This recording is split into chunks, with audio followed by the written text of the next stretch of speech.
Good morning, नमस्कार, जय हिंद। आप सभी का बहुत बहुत स्वागत है मोबाइल पाठशाला के यूट्यूब चैनल पे। फटाफट सब सभी लोग आ जाइए, लाइक करिए, अपने दोस्तों में वीडियो को शेयर करिए और चैनल को सब्सक्राइब जरूर करिए। आप भी करिए और साथ साथ दूसरों से भी कराइए, ठीक है? क्यों? क्योंकि आप ये बात समझते हो कि एग्जाम करीब आ रहा है।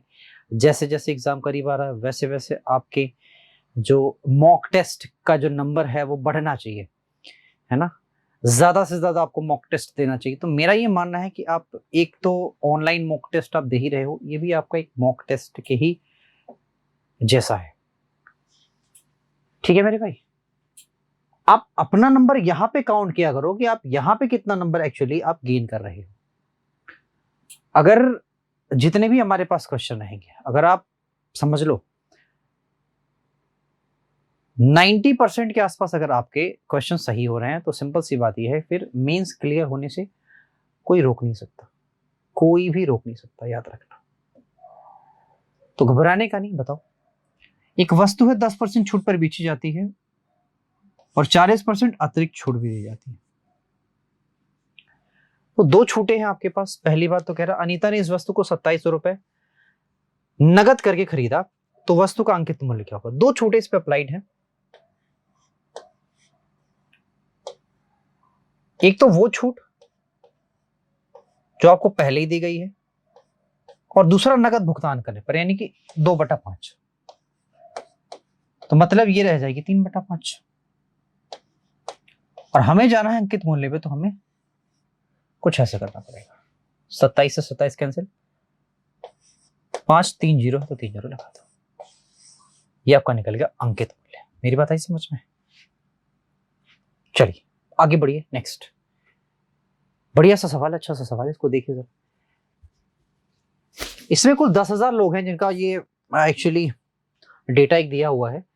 कह रहा है कि शिक्षण व्यवसाय में पुरुषों की कुल संख्या ज्ञात कीजिए। शिक्षण व्यवसाय में, शिक्षण व्यवसाय में पुरुषों की कुल संख्या, लोगों का परसेंट, पुरुषों का परसेंट, ये महिलाओं का परसेंट है। मेरी बात आई समझ में? यानी यहां पे लोगों का परसेंट यहां पे दिया, ये 100% कुल मिला के, ठीक है? और इनमें से यानी 20% का 50%, 50% यहाँ पे। इसका मतलब मैं ये बोल सकता हूँ, यहाँ 10% है, यहाँ भी 10% है। इस 20% को हमने इक्वली डिवाइड कर दिया, यही बात है।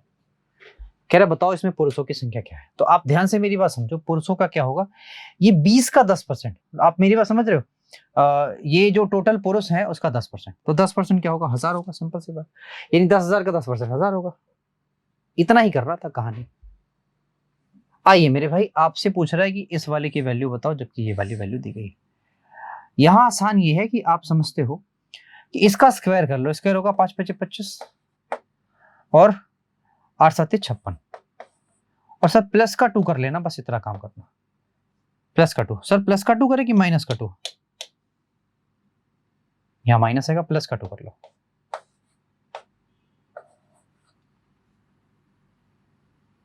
ठीक है, प्लस का 2 करोगे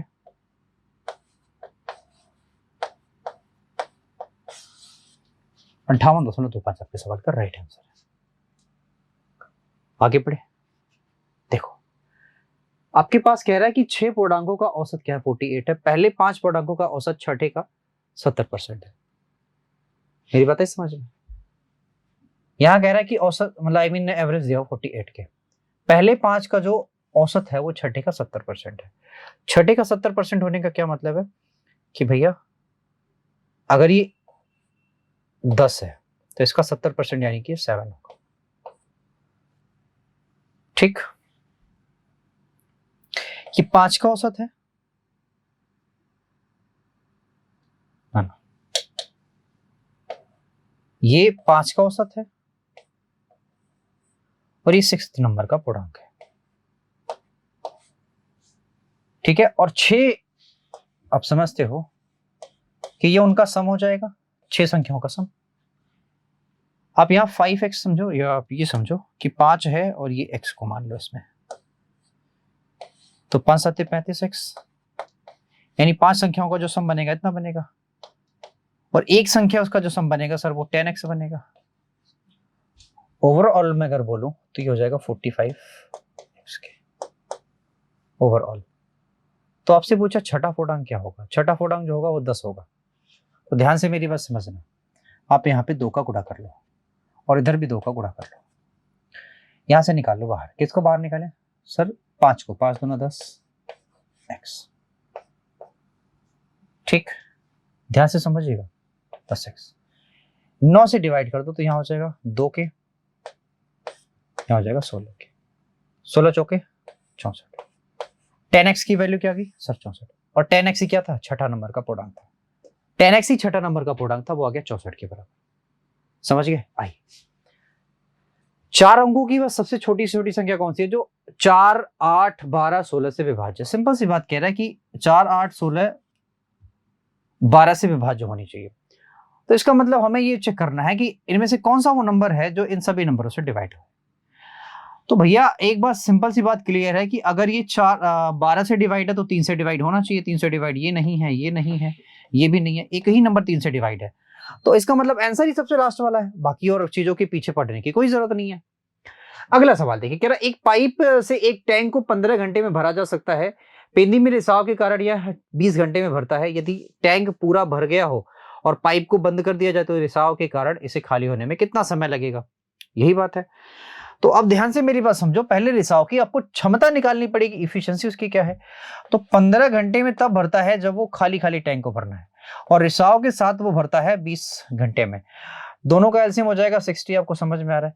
यानी टैप का जो क्षमता होगा 15 चौके 60 होगा, और रिसाव की जो क्षमता होगी मेरे भाई 20 3 60।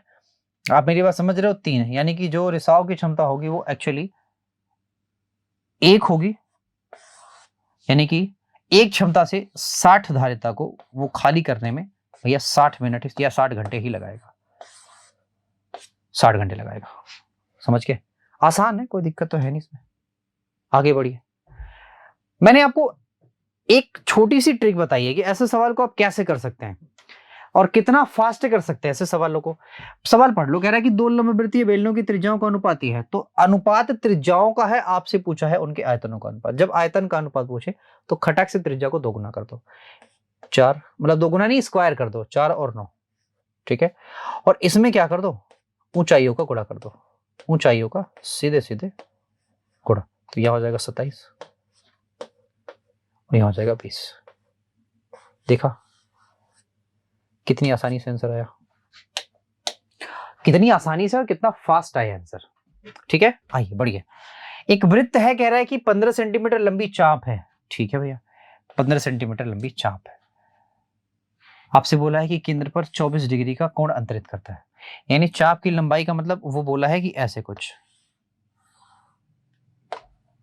ये 15 सेंटीमीटर है।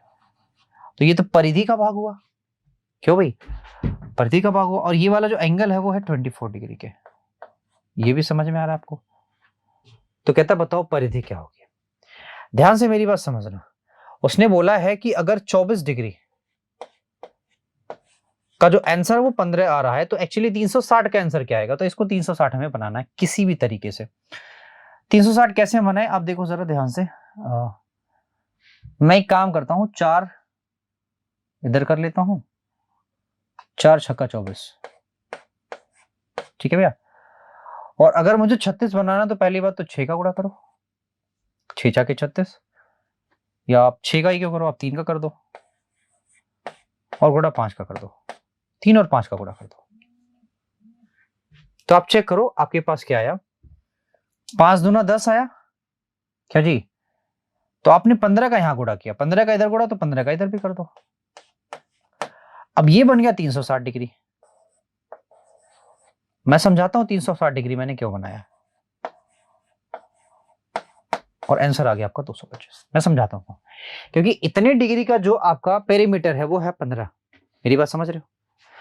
मैं बोलूंगा अगर टोटल परिधि पूछ रहा है, इसका मतलब यहां पे एक सर्कल बन जाएगा, और ये सर्कल क्या रिप्रेजेंट करेगा बाबू? 360 डिग्री को रिप्रेजेंट करेगा। तो 360 डिग्री का आपको अगर ये बताना हो पेरीमीटर, तो आप 15 का गुणा करेंगे।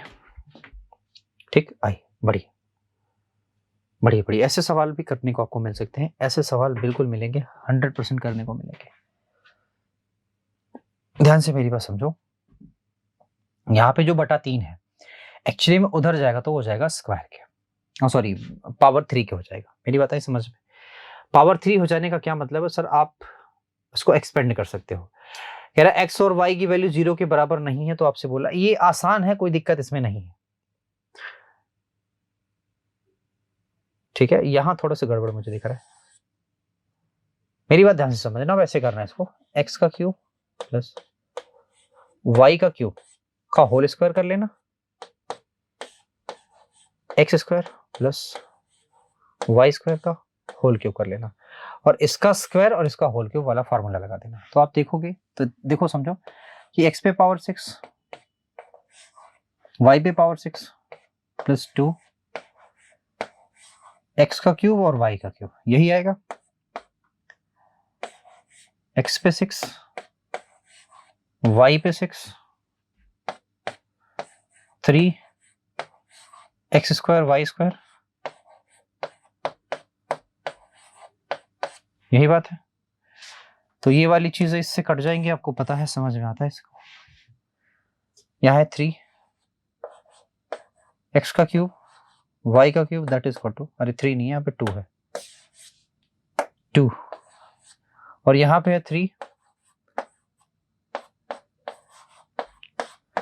X square plus y square. घबराना नहीं इसमें। देखो जी, आप समझते हो कि ये वाली चीज यहां से कट जाएगी, लेकिन यहां बचेगा मेरे पास 2 एक्स वाई के, और यहां मेरे पास बचा, अच्छा 3 को इधर कर लो, तो अगर 3 को इधर कर लिया तो आप समझ में आ रहा है कि यहां बचा x square plus y square.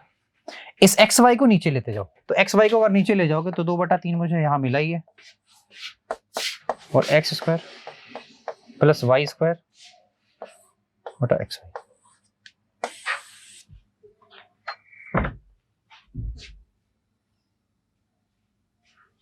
Next, अगला,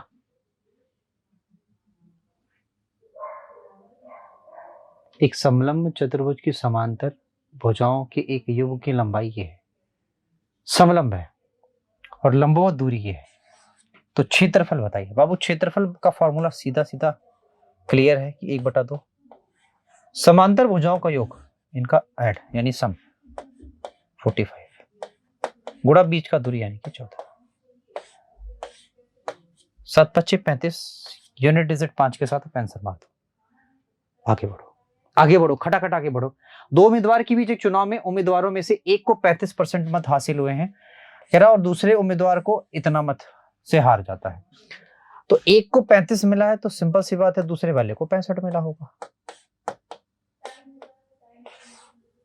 30% दैट इज इक्वल टू 1296। ठीक है, तो कह रहा है डाले गए मतों की संख्या, 100% की वैल्यू पूछा जा रहा है। तो आप 3 से यहीं से डिवाइड कर दो, 3 चौके 12, 3 तिहाई 9, 3 दूना 6, 1 0 बढ़ा दो यानी कि 4320। ठीक है, 100% की वैल्यू कितनी आ जाती है? 4320। बढ़ो आगे, फटाफट आगे बढ़ो, चलो। 108 किलोमीटर पर घंटे की रफ्तार से, तो मीटर पर सेकंड में ये कितना बनाएगा? 1895, 18 छक्का 108, 5 छक्का 30 मीटर पर सेकंड बनाएगा। कह रहा 40 सेकंड में बताओ कितनी दूरी चलेगा, तो 40 सेकंड में 4 3 12 यानी 1200 मीटर, और 1200 मीटर को हम 1 km 200 मीटर, 1 km और 200 मीटर बोल सकते हैं। ठीक है, यदि ब्याज वार्षिक रूप से चक्रवृद्धि होता है तो 10,625 रुपए पर 8% की वार्षिक ब्याज, 2 वर्षों का चक्रवृद्धि ब्याज कितना होगा? ठीक है भैया, तो आप ध्यान से मेरी बात समझो, आपको क्या निकालना, 8 दूना 16, 8 8 64, इतना ही ब्याज आपको मिलेगा। और परसेंटेज का आप समझते हो,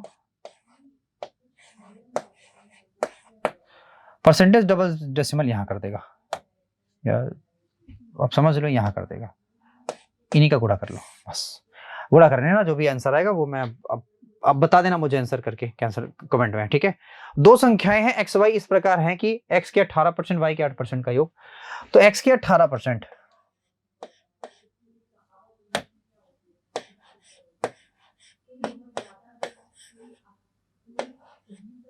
ठीक है, कह रहा है ये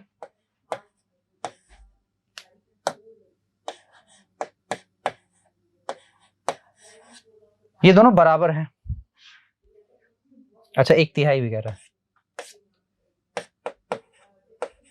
तो यहां से एक समानुपाती y निकाल के बता देना क्या होगा, कोई दिक्कत नहीं इसमें। एक व्यक्ति ने कुछ पैसे उधार लिए और प्रत्येक 3025 की 2 समान किस्तों पर वापस कर दिए। तो सिंपल सी बात है, आपसे कह रहा है कि अगर ब्याज की दर 10% है तो आपको बताना है कि उधार ली गई राशि क्या थी। तो 2 साल की बात है तो आप समझते 10 से 11, 100 से 1 to 1, 11 का गुणा कर दो तो कितनी राशि बन जाएगी? 110। यहां बनेगा 210, हो जाएगा 1 to 1। ये किस्तें किस्तें किस्तों को बराबर कर लो। सर 121 से आप काटोगे तो कितनी बार जाएगा? अब 11 से काटो ना, 11 दूना 22, 8 बचा, और 11 सते 77, 11 पचे 55, फिर 11 से काटो तो 11 दूना 22, 11 पचे 55, 25 आ जाएगा, और गुणा 25 कर लो। ये आपके सवाल का राइट आंसर। 21 पंज 105। क्यों भैया 21 पंज 105 ही आएगा ना? अरे 25 है, 25 है, 25 तो 0, 25 से कम 25 के 5 कैरी हो गया मेरे पास 2 के, 25 दूना 50, 2 52, 52 50 आपके सवाल का राइट आंसर है। बढ़ो आगे। कॉस की वैल्यू दी हुई है, आपसे बोला है थीटा की वैल्यू बताओ। तो यहां ध्यान से मेरी बात समझना, आपसे क्या पूछ सकता है कि अगर ये माइनस का √3/2 है तो ये कितने की वैल्यू हो सकती है? तो आप समझो जरा भाई साहब, हमारे पास हो सकती है cos 90 प्लस, ध्यान से मेरी बात समझना, cos 90 प्लस, क्योंकि ये बनेगा तो साइन, और साइन 60 बनाना चाहिए, तो आप समझते हो यहां पे लिख दो 60। तो ये आएगा 150 डिग्री। अब 150 डिग्री को हमें पाई में कन्वर्ट करना है, 180 से आप डिवाइड कर लो, ठीक है। 0 0 क्या 3, 3 से सॉरी 5 और 6 पाई लगा दो, 5 पाई बटा 6, ये आपके सवाल का राइट आंसर है, ठीक है। बढ़िया है।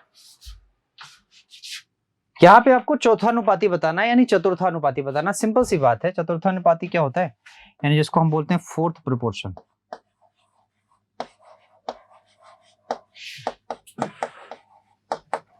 ये बोलते हैं गुणा BC बटा A। तो BC का मतलब 10 और 12, और A का मतलब 5, 5 दूना 10, 2 गया 12 दूना 24, आपके सवाल का राइट आंसर है। समझ गए? आइए नेक्स्ट। 18,000 में एक रेडियो सेट बेचने पर एक व्यक्ति को उसको क्रय मूल्य की 1/8 का लाभ होता है। ध्यान से मेरी बात समझना, इसका मतलब सीपी उसका क्या है 8 है, प्रॉफिट उसका क्या है 1 है, तो इसका मतलब एसपी क्या होगा उसका? सर एसपी होगा 9। कहता बताओ उसका लाभ क्या होगा? यार 1 लाभ है तो 12.5% क्यों नहीं लिखते आप? 1/8 को क्या लिखते हैं? हमें इससे कोई मतलब नहीं है, हमें परसेंटेज चाहिए, और आपका फ्रैक्शन दिया हुआ है तो हमें बाकी चीजों से कोई मतलब ही नहीं है। आगे बढ़िए। रुखसाना ने स्थान ए से स्थान बी तक जाने में 60 किलोमीटर पर घंटे की चाल से यात्रा की और एक भिन्न चाल से उसी मार्ग पर वापस लौटती है। इस दो तरफा यात्रा के दौरान रुखसाना की जो औसत चाल है वो ये रही। तो बोला है कि बताओ बी, हाँ बोला है तो सेकंड स्पीड क्या होगी? तो औसत चाल बराबर होता है 2 गुणे पहली चाल और गुणा दूसरी चाल बटा पहली चाल प्लस दूसरी चाल। क्या जी यही होता है। आप चाहो तो 6 दूना 12 से काट सकते हो, 12 चौके 48, ठीक है। यहां बचा 10x, गुणा कर लो, गुणा करें, कर लो, 6 चौका 24,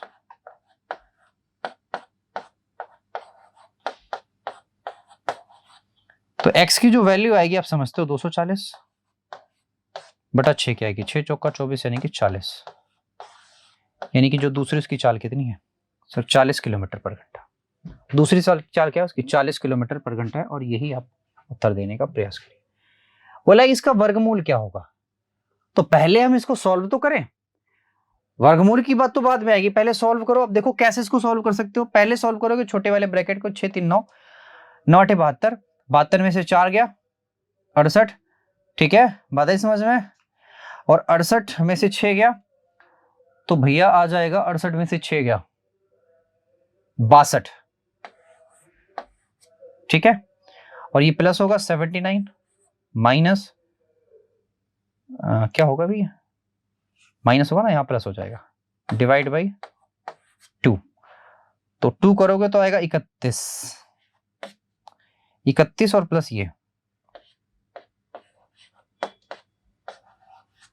कितना आएगा जरा देखो, 80, 120, और 120 किसका स्क्वायर रूट हो सकता है बताओ, किसका स्क्वायर रूट हो सकता है ये, 10 दाहे में 100, 11, 121। यार मुझे लग रहा है फिलहाल तो अब इसका हो सकता है, लेकिन ये भी थोड़ा सा ज्यादा ही होगा मेरी बात समझ में, 120 के आसपास है तो स्क्वायर रूट ये हो सकता है, ये लगभग है, एग्जैक्ट नहीं है, लगभग है।